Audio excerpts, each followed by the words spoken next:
Amstrad CPC means a lot to me.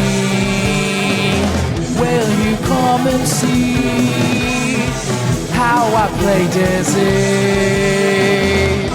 If you're in love with retro gaming, come and join the board. And if you want a Friday foursome, watch him and you could. Novabug.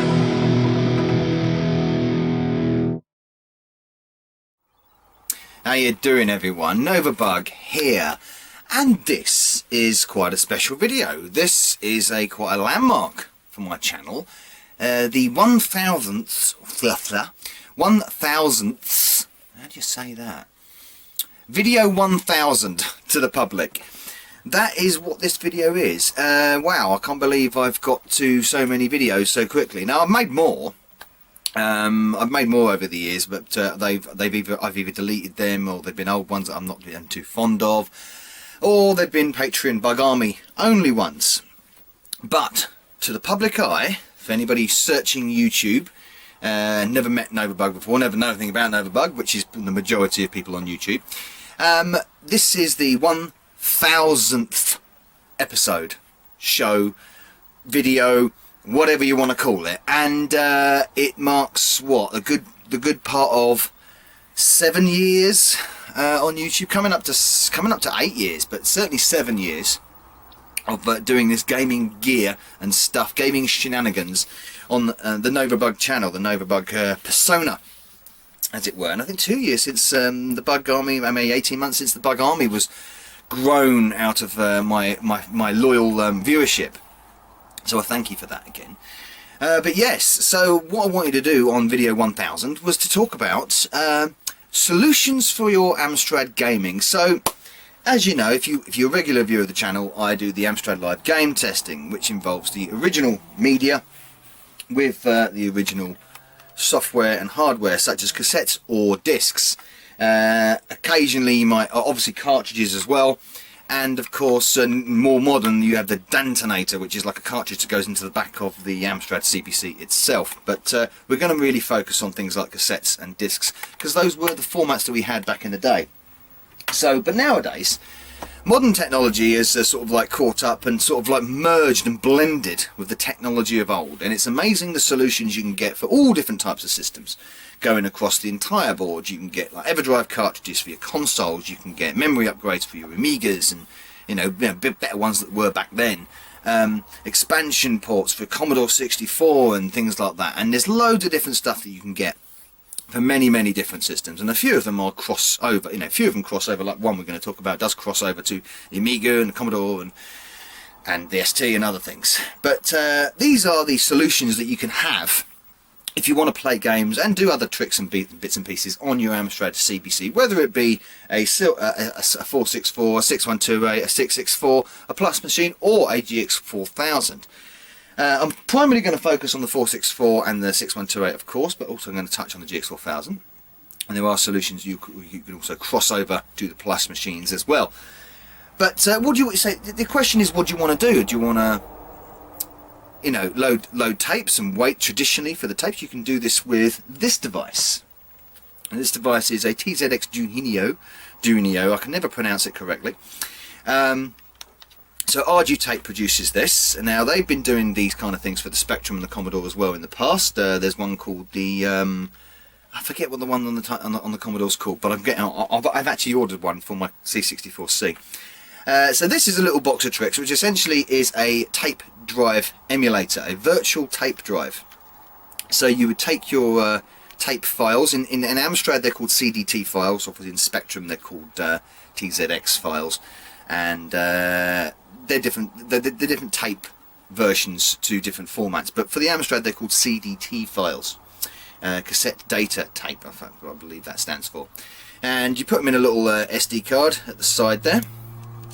As you can see, you can load them onto that via your PC, and this little box of tricks will convert that into a signal that the Amstrad will understand, and it's portable. You can move it around as much as you like. You do need a power supply, so like a stable power supply to power it up, and of course you've got options on the way you connect this as well. You can use a one of those typical sort of like things you used to use in your car years ago. A cassette adapter, a jack to cassette adapter. So you can use one of those, and you can plug that in to there, put that in your Amstrad 464, and off you go. You can do it like that, or you can do what I've done, which is what I recommend that you do, which is a modification of your Amstrad. Now, I've only done this because I've got several 464s. I wouldn't, if I only had 164, I probably wouldn't have done this modification, because I kind of want to keep hardware as original as possible.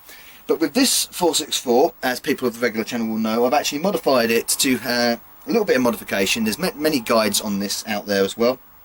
I'll leave a lot of helpful links in the description box for all this kind of stuff. I've even got a video myself on how to do this. So create a ear in and a rem in. So that controls the start-stop action of the tape. In certain games, they do stop at certain points to load loading screens. Dr. Destructo is a good example. At one point, this game will stop and build the loading screen.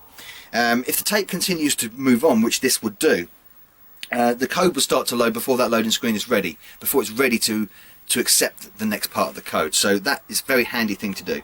You will need little things like a mono jack cable, mono 3.5 jack cable, and you'll also need one for the rem, which you can either get a 2.5 adapter like that, which goes in there, or a 2.5 connector. Connect that up to your modifications, and Bob's your uncle. Plenty of support on this. Arduitape were very approachable to sort out with this. Duncan, the man is who created this kind of stuff, knows all about the firmware and stuff, so if you do have any problems, the support is really good. So it's a great little device to have if to emulate your cassettes. Of course, you will have to wait for the cassette to load in the traditional manner. The second solution is this. This is a disk drive emulator, a floppy disk drive emulator. And this is one of the more impressive devices. This is created by Zaxxon, and this is called the DDI3. And this is specifically, oh, it smells so circuitry smell, electrical smell. This is specifically designed for the 464, but he does do ones for the 6128, and he does mini versions, or compact whole all-in-one versions of the CPCs as well. But this is one of the earlier ones that he did, I believe, and this just slots into the back of your 464. The old 464 here, and you put it back, put it on there. So where you would normally put the disk drive. And this has the disk drive firmware on it, the BIOS for the 464 to understand disk files, because naturally, organically, it doesn't have that. It also has Parados in it, which is the updated version of the Amstrad AMS-DOS. And yes, it's essentially, so you take your games, your disk files. Again, you can download these from the likes of CPC Power. You stick them on that drive, stick him in there, switch on, and navigate with these buttons at the top. One's a reset, that's a reset button. This goes, that's the mount button. I apologise, there's the reset button. There's the mount button, and you scroll between the two on the LCD screen, which displays on the back. You've also got a piece of HXC firmware that you can upload onto this, into the firmware, and that creates a little selection menu on the screen for you. It's a very handy little device. It's a clever little thing. It works pretty much all of the time. Now, there has been some reports of them failing. I do admit that there has been. And the guy that creates this, Peter, he's good. I mean, he's very clever at what he does. He's very clever at what he does, and he's got better with his communication. Because some people have reported he's pretty difficult to sort of like pin down for some support on these things. But I have noticed that in recent months and years and stuff, he's getting a lot better at communicating with the people that buy his kit. You can modify this in many different ways. You can have it sticking at the back. I've seen people create covers for them. You can buy 3D printed covers. My good friend Yellowbelly has actually mounted this inside the CPC 464 and done a little bit of trickery with the ribbon cable. Got a ribbon cable, ripped out all the tape deck guts, and actually mounted it inside the inside the machine, so the display comes out through the cassette window, which is a kind of nice little way to do it. Many different ways of doing it, but I keep it natural. I keep it separate, and it's very good. And I've used that quite extensively to test basically lots of modern games and mod games and stuff that are not on, difficult to get on actual software media. So it's a good little device. All these reading buttons. 50. Last time I think I paid £53 for that. Last time. So none of these solutions are very expensive at all. The TZX Junior I think is around about the £50 mark as well. Okay, so you've also got, this is probably most people's popular choice for solutions to load software onto the Amstrad, and this is this little device here. And this is the M4 card produced by SpinPoint. Duke is at the helm of SpinPoint, and this is a very clever thing indeed. This one's actually got the edge connector. I bespokely had this one commissioned and made, and which you can do, anybody could do that, to have the edge connector built onto it. Naturally it might have the ribbon cable socket on it instead, where you need a ribbon cable to connect it to your 464 or 6128 or 664. Very clever, wireless enabled. Essentially this brings your CPC online. It connects it to the internet. Amazing stuff, it really is. It's so compact, it's such a smart little design. Everything is compacted onto that single chip.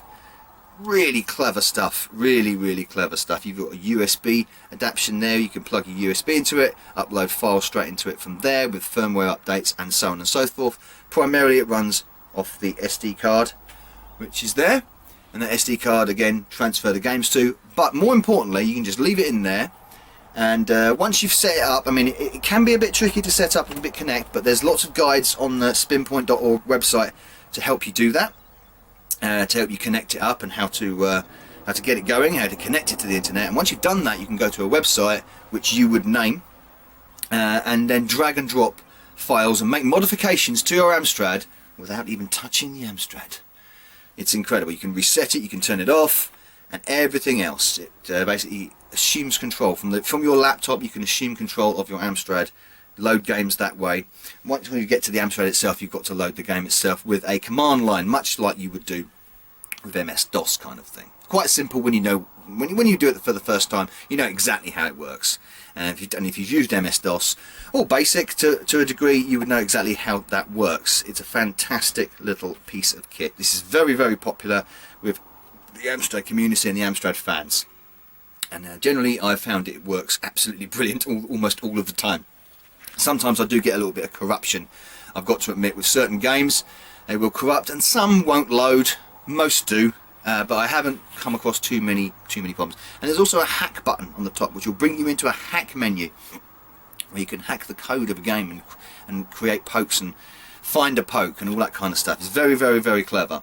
Early versions of this did not have the hack button on the front. My one is quite a late revision, so it does have the hack button on the front. My recommended choice is the M4. It's really good. So all these choices are really good and they all work particularly well, and they all get you out of a shtuck if you don't want to sort of like have the original software loading. All these will do the trick. So there's the three solutions for the CPC itself. So there's a variation of the DDI3 that works on the 6128. I don't have it, I don't need it, and the reason why I don't need it is because I have one of these for my 6128. Now this again is a floppy flash emulator. It's a floppy disk drive emulator yet again, but a different version, and this is a lot more of a neater solution as well. This is a Gotek. A lot of people have had Goteks over the years. You can get these for your ST and your Amiga and all that kind of stuff. This one I had built by my very kind major in charge, which is Simon Green. He built this one for me. Lovely little case on it, really nice. You've got your switch over the back there which enables and disables it, and again this is a simple case of just put your disk files on that USB, stick that USB in there, boot her up, goes into the back of your 6128. Doesn't need the disk firmware because the 6128 has that already on board. You do need to power it, of course, but I have a very nifty little splitter cable here which does the powering for me. So you can draw the power from the monitor, your 12 volt power from that, and then plug that there into the Amstrad, and you get basically one feed produces two powers, one for the floppy and one for the 6128 itself. I've got it separate. I know it doesn't look very neat like this, but when it's on the top of the CPC it looks a lot better and neater. And you've got this lovely OLED display on the front as well, where you can choose your games, use the little dial there, the spinny rheostat dial, choose your game, mount and skip. and boom, off you go. Just load the game like you would normally load. Fantastic little thing, it really is. It works so fluidly and so smoothly and so well. I've never had any problems with this at all. Many people, what they will do, and you've probably seen many examples of this, is pull the original disk drive out of the 6128 and mount one of these within the space. You can get faceplates that match the same size as the front of the disk drive, the original profile of the disk drive on the 6128, and therefore just replace the entire disk drive. I didn't want to do that. The disk drive I've got on my 6128 works perfectly. It's perfectly fine. I still want to retain its functionality for loading original discs. This is just something to add to it. It'll pop on the top of the disk drive and load your 128 games through it. It's a fantastic piece of kit. There's loads of information on Gotex out there. You can get them on eBay, you can build them yourself. There's two different versions of the firmware that you can get. You can get flash floppy, which I've got in this, which is a free piece of firmware, and you've also got the HXC software, which is similar to the one that's in the DDI3, but it's on this as well. You probably will have to purchase that though. Those are your 4 solutions essentially for your CPC's range. Now let's move on to the GX4000. Now the GX4000, as we know, the games for this are rare, and then they're scarce, and they're bloody expensive, and they've gone up in price in the last month ridiculously. I don't know how they have. I've got a fair few of them. I've got 18 cartridges. But you know, if you want to experience the machine, excuse me, if you want to experience the machine and don't want to pay all that cost, then the thing to do is to get one of these, and this is a C4 CPC. And my one is in a 3D printed case. This is a C4 CPC. Now I've demonstrated this again with its own separate video on my channel. And it's straightforward again, very straightforward. Make sure you've got your cartridge files, which are your CPR files. That's right. Slot them into, put them onto the SD card. Slot the SD card on the top. Pop them in there, and then you go. And there you go. And there you have your cartridge, which is going to simulate all the other cartridges for you. There's 2 ways of doing that. You can mount them into the ROM slots that are on there. I think there's 15 ROM slots where you can, using the DIN switches there, where you can put it in and it will immediately load the game that you've chosen the DIN switch to switch to, or you can just load them via a menu system which is on this. There's a menu system built into it where you can just go down, scroll down, find the game that you want and run that game. You can also run converted CPC games for it as well. On the CPC wiki there is a massive list of constant games that are being converted to play on the GX4000. A lot of CPC games back in the day would need a bit tweaking with the controls, a little bit with the when it comes to joystick and keyboard controls, because obviously the GX doesn't have a keyboard. So you would need to modify the game so it only works on a joypad controller. Once that's done, you can play the games through the system. Of course, many of them don't use the enhanced functionality of the GX4000. I think Phantoms does a lot of those conversions.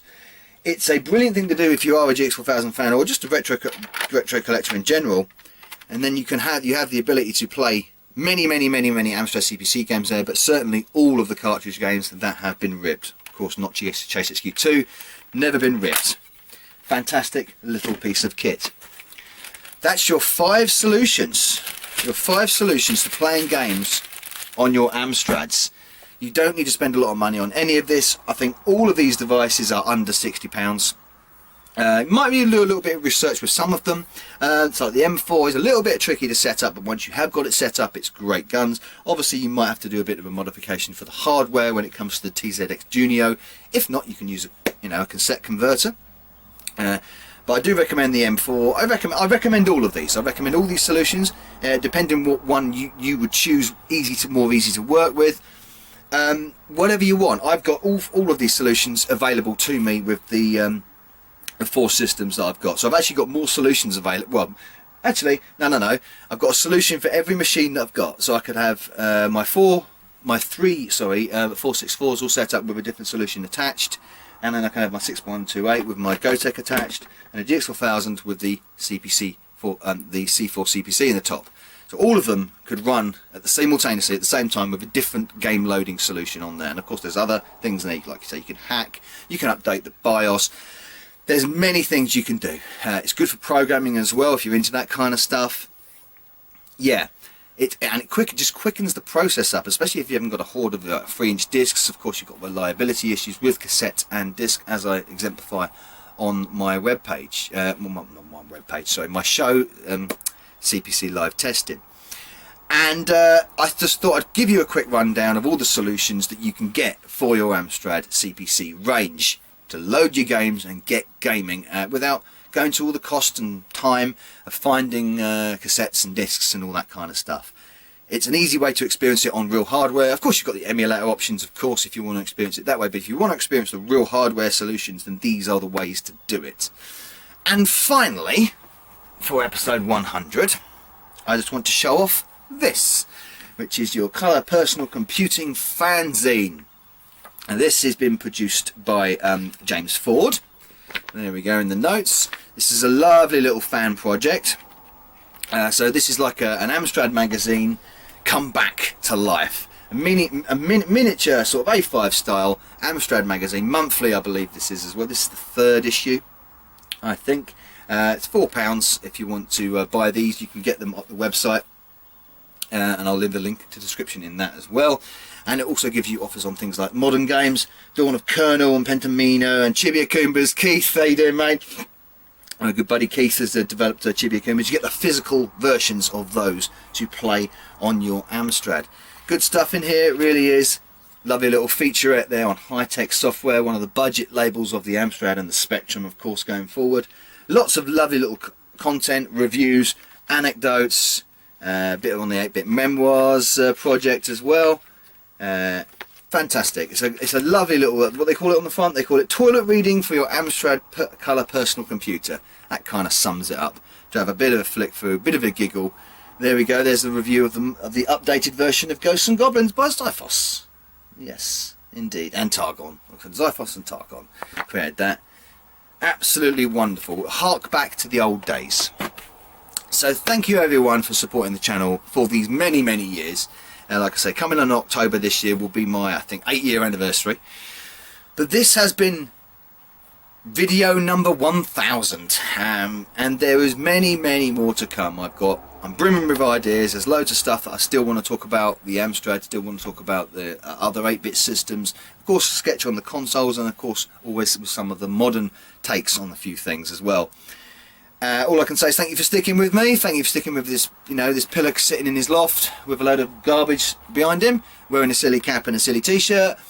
And I thank you all again to the Bug Army that do support me. And I say, if you do want to support me on the Bug Army, there is a link in the description box. For as little as $1, you can support me that way if you fancy. But apart from that, I haven't got much else to say. I just want to say thank you very much for watching my content. I do hope you continue to enjoy it. This has been video 1000, and I will see you very soon. Novabug out. Hey, Novabug here. I do hope you enjoyed this video. Please support the channel by liking and commenting, and of course subscribing if you haven't already done. If you would like to support me further, please consider joining my Bug Army via Patreon. And also don't forget to follow me over at Facebook, Twitter, BitChute and Twitch. And a salute to my Bug Army generals Sam M, Sweet Nanak, Pete Walker and Craig Harrison. Thank you everyone for supporting me. Novabug out.